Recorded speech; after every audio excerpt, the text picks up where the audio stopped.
Come and listen to my story about a man named Jed. A poor mountaineer barely kept his family fed. And then one day he was shooting at some food, and up through the ground come a bubbling crude oil, that is, black gold, Texas tea. Well, the first thing you know, old Jed's a millionaire. The kinfolks said, Jed, move away from there. Said, California is the place you ought to be. So they loaded up the truck and they moved to Beverly Hills, that is, swimming pools, movie stars. The Beverly Hillbillies.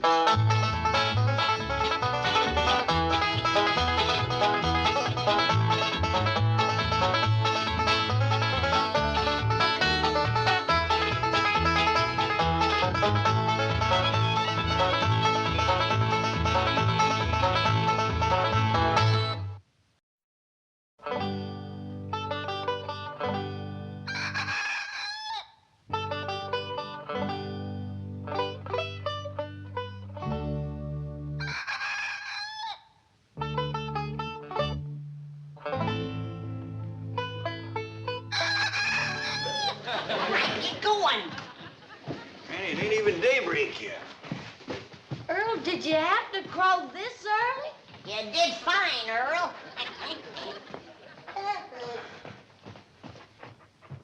The early bird catches the worm.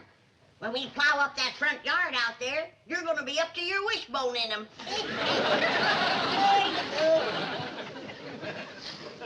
You'll start plowing the first light of daybreak.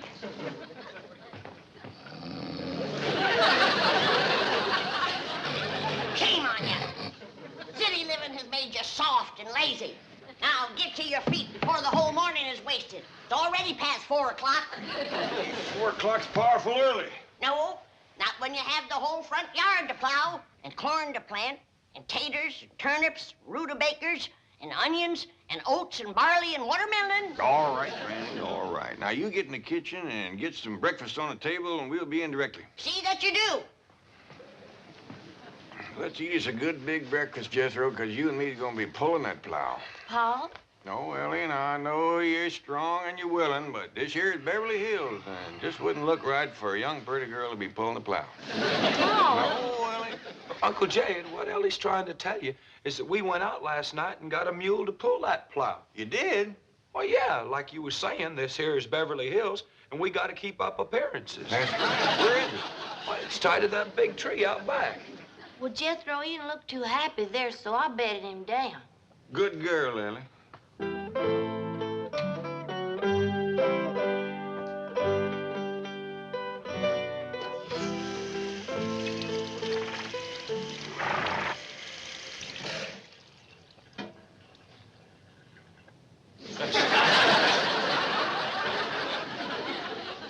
I didn't see no mule laying on the floor. Couldn't have seen a mule laying on the floor. There ain't no mule to see.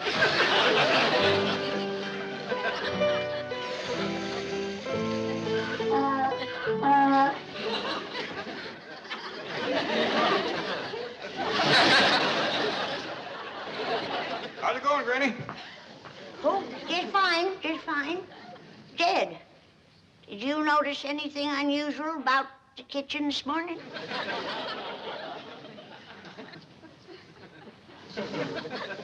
Nope.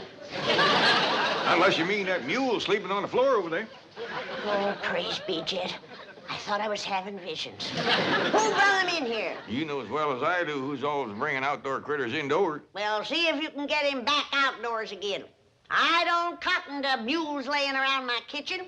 Tain't neat. I'll take care of him. Now then, young feller, if you'll just come along with me quietly. Don't rile him, Jed. I got kicked by a mule once. I want to tell you, it smarts. Benny, can I help you? You can help your paw get that mule out of here. You sure can. You won't move for me. Well, y'all just stay here and I'll talk to Nelson. Nelson, Come on, Nelson. if she could just talk to folks the way she talks to critters, we'd have us a politician in the family.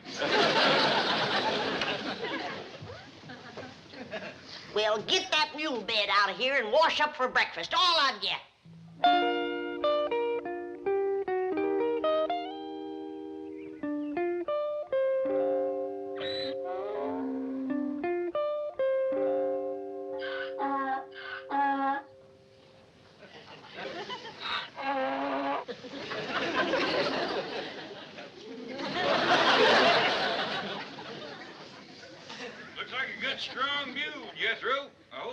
rope to plow harness. These they can do it real good, Uncle Jed. I bet you we can plow up that whole front yard before noon. They wouldn't. They might. Well, come on, let's get around front with the plow. They are. Haw, mule, haw, haw, yes.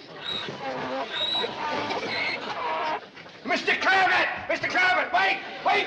Wait!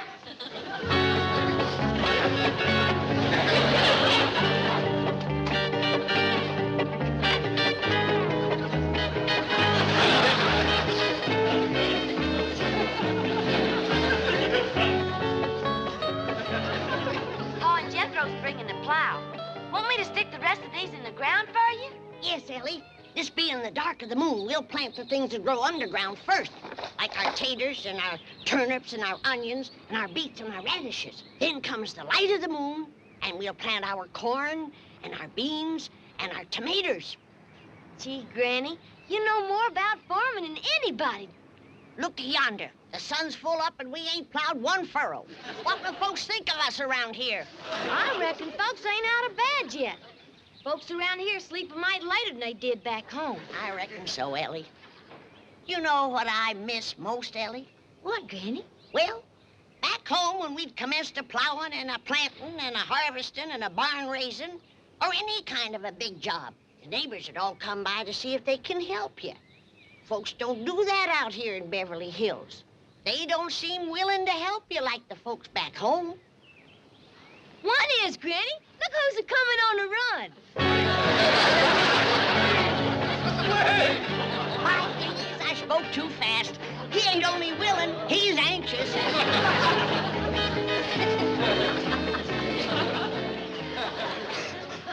Oh, howdy, Mr. Drysdale. Is them your work clothes?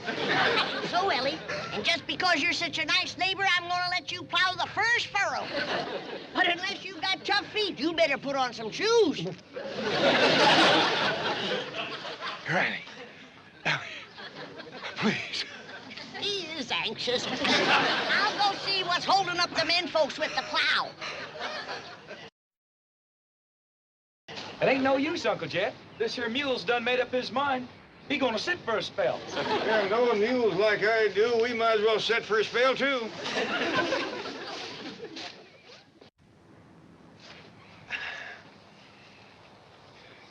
You know something, Uncle Jed? He's smarter than us. This sitting beats plowing any old day. No wonder we ain't getting any work done. I ought to take a switch to the three of you, sitting back here hiding and loafing. He's the one that's loafing. Ain't a thing we can do till he gets his fill. I'll see about that. Here, Jethro. Mr. Mule, what did Ellie call this thing? Nelson. Mr. Nelson? Nelson? Now, you get up off of your big fat tailgate and commence to pulling that plow, you hear? It's gonna be a real battle of wills. I'm betting on the mule. I ain't so sure. If there's anything muleier than a mule, it's Granny.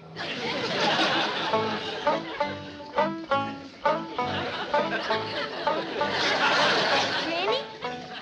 Granny? Ellie Mae, you busted the spell. Another minute and I'd have had that fella buffaloed. What's the trouble, Ellie? Mr. Drysdale said if we go to plowing up that front yard, a whole neighborhood will come storming over. Well, that's dandy. We got enough work for all of them. Well, I think you better have a talk to him, Granny. He sure is stirred up. All right, but you get that mule on his feet.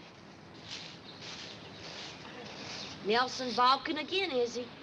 That's a fact.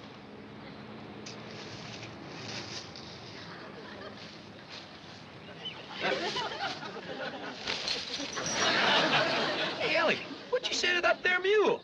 You wouldn't understand, Jethro. It's mule talk. I bet you Granny'd understand it.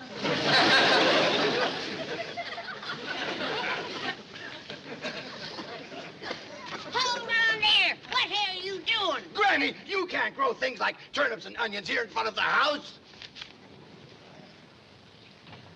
That's turnip and onion soil if I ever tasted it.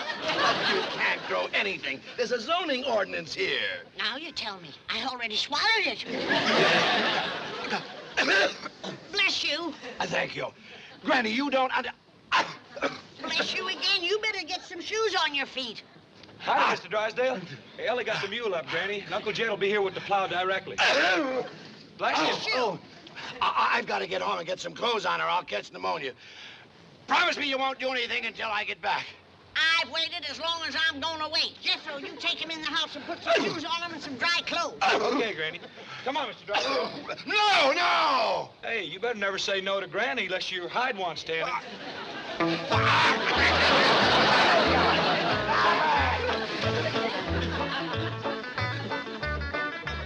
Drysdale or no Drysdale, I say let's commence plowing. Well, you promised him he could dig the first furrow, Granny. I reckon that is a thrill for a city feller. We can wait a mite longer. Yonder comes some more help.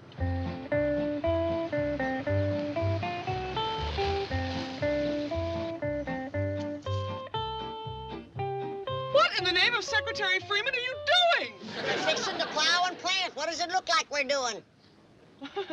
That's what it looks like you're doing. Oh, thank goodness I got here in time.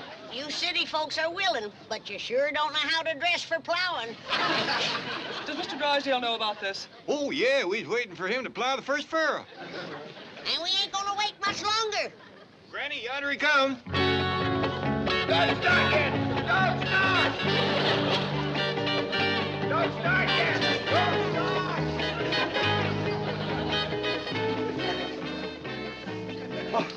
It is Mr. Drysdale. I reckon he ain't done much plowing or he wouldn't be so all-fired anxious. Miss Hathaway, am I glad to see you? The Chief, you can't plow up this front lawn. There's a zoning ordinance here. We figure a little fertilizer will take care of that. Have you taken leave of Oh, your... shut up! I have no intention of plowing up this lawn, nor of allowing the clappers to do it. What did you say? Now, Granny, Mr. Clampett, let's all go into the kitchen, sit down, have a nice cup of coffee, and talk things over, eh? That's a city farmer for you. He ain't turned one spoonful of dirt, and already he's tired. Mr. Clampett, as your friend and neighbor, I beg you, I implore you, let me explain the whole thing. Well, while you two are jawing, I'll be plowing. Ellie Mae, pull up them markers. I'm going to start to work.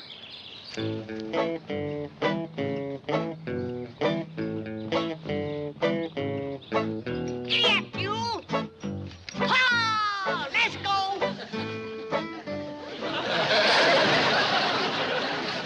Here he goes again. Ellie Mae, get that Beverly Hills jackass on his feet. Should I, Pa? Well, Mr. Drysdale seems right in earnest. Reckon a little confab first won't hurt nothing. Granny, may I give you a lift to the door? Yeah, take them. These the lazy ones.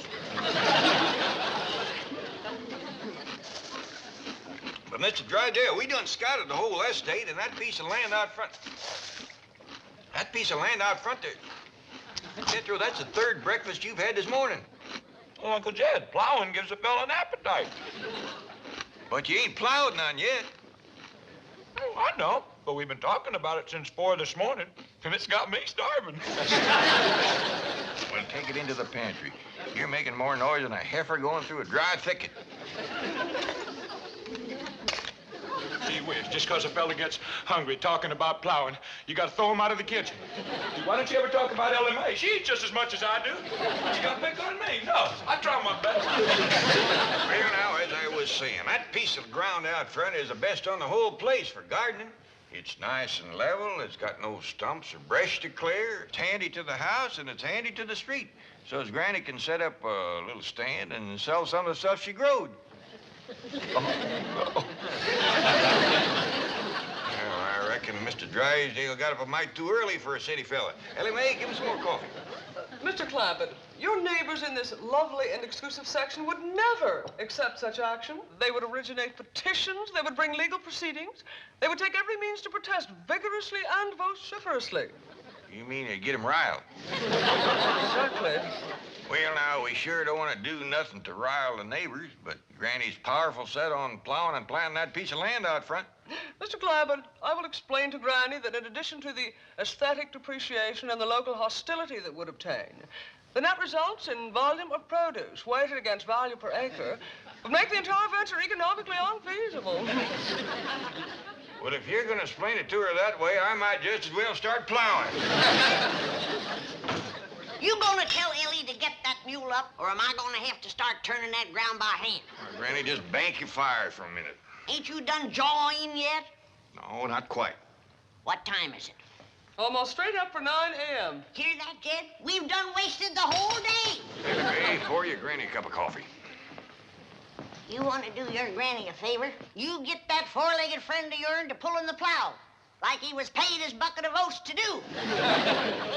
Granny, a dashing without Pa tells me it's all right to do. Are you going to tell her? Not right this minute. Now, sit down. Setting is for hens, not for farmers. Now, I'm going out there and look that mule in the eye till he does my will.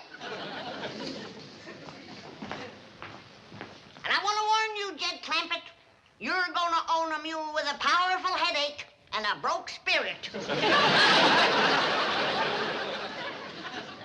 Now, mule, you going to get up and pull that plow?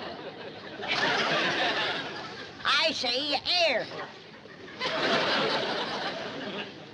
All right, I'm going to put the mule hex on you. Oh, think it's funny, do you? All right, Mr. Mule, look me in the eye.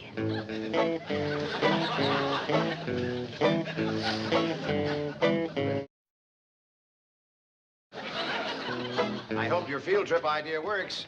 That little woman out there is harder to convince than a bank examiner. Don't worry, Chief.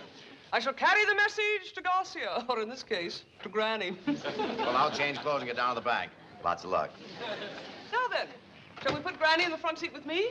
Well, I kind of favor the back seat twixt Jethro and me. I figure maybe we got the best chance of holding her in the car. Yeah, because Granny ain't gonna take this sitting still. That's a fact. Well, I got her hat and her reticule. Granny won't go no place without she totes her reticule. How far is it to the place we's going, Miss Jane? Oh, it's about an hour's drive from here. That's gonna take considerable holding. It sure is, because right out there is two of the stubbornest critters that ever faced off.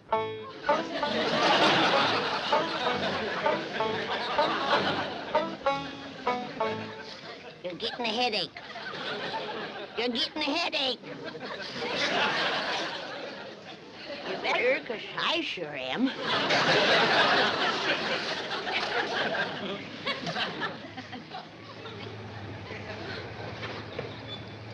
Come on, Granny, we's all going for a ride. Well, if that don't take the roof off in the barn, loafing isn't bad enough. Now it's joyriding on plowing day. It ain't exactly joyriding, Granny. We got something to show you. Indeed we have, Granny. This will be a ride you'll never forget. That's for sure, because there ain't going to be no ride to remember. The pleasure is considerable if you come, Granny. Miss Jean's going to show us all about gardening and crop raising. That'll be the day when a city woman can show me. Jethro, I reckon in order to save time and palaver, you'd best fetch Granny along. Granny, you know I got to do whatever Uncle Jed says. Come on, Granny. Now, you have yourself a good time till we get home. There's lots of food and water, and you can go for a swim in the cement pond if you want to.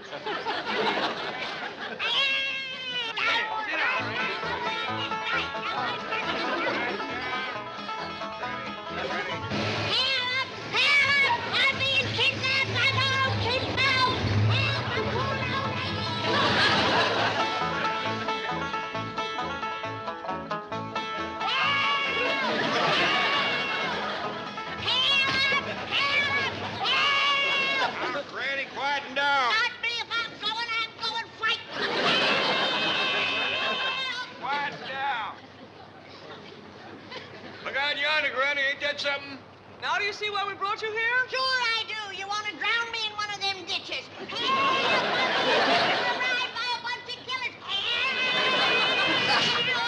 Be sensible. Why would we want to get rid of you? To get out of plowing and planting, that's why. I'm the only one that hasn't been spoiled rotten by city living. And you don't want me nagging your conscience. This was my idea, to show you how unnecessary it is to plow and plant. Look out there. These people make farming their life's work. By their efficiency and modern methods, they raise better crops and more of them than you and I could ever hope to. for yourself, city woman. Now, there ain't nobody so wise that they can't learn something new. Well, don't expect me to learn them. Look at them, planting corn at the dark of the moontime. I'd like to see their faces when nothing comes up. Granny, the modern farmer is so efficient that each one feeds 28 people. Now, you hear that, Granny? You don't want to put men out of work with families that big.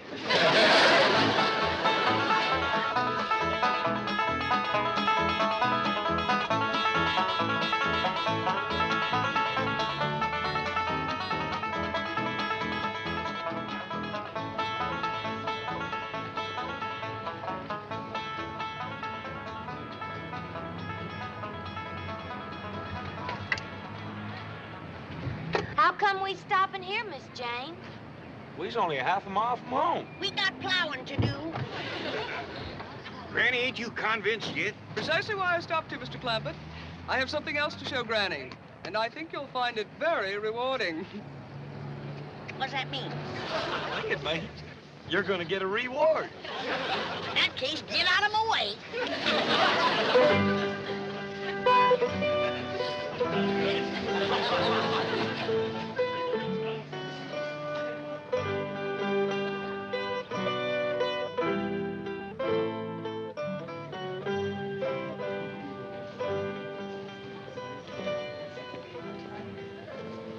Now, Granny, while the others are exploring the rest of the market, I want to show you how unnecessary it is to plant a garden. Look, could you grow a watermelon like that? That's a watermelon. Yes. Back home, that'd be a cucumber. Serious. But I must admit, that's the biggest cocklebur I ever did see. Granny. I'd sure hate to comb a mess of them out of a mule's tail. Granny, this is a pineapple all the way from Hawaii. In fact, there are fruits and vegetables here from all over the world. Come on. Ah. You know what this is? It looks like a hairy hickory nut. It's looking back at me. This is a coconut from the Philippine Islands. And over here are bananas from Central America, and here are nuts from South America. Well, that's one thing they don't have to bring to California. Nuts. Granny, you just won't take me seriously, will you? Well, everything's so mixed up out here. It's got me discombobulated. Now, everybody knows that you plant turnips on July the 25th. But out here, you can't tell the difference twixt July and October. Well, why bother to plant them all when the best in the world are here at your fingertips? Look at these turnips. Well, now you got me beat. I once growed a double turnip, but I never pulled 4 out of one hole.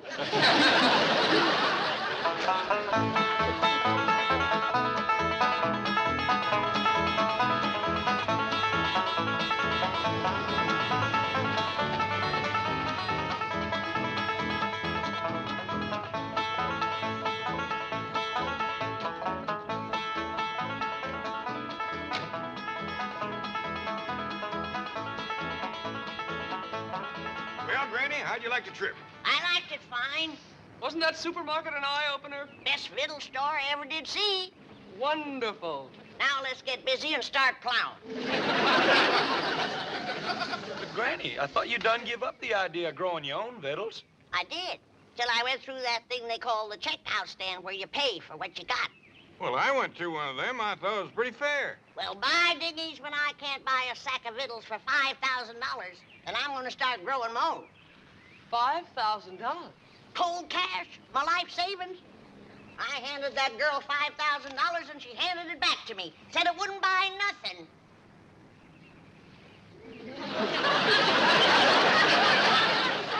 Well, no wonder, Granny. It's Confederate. So am I.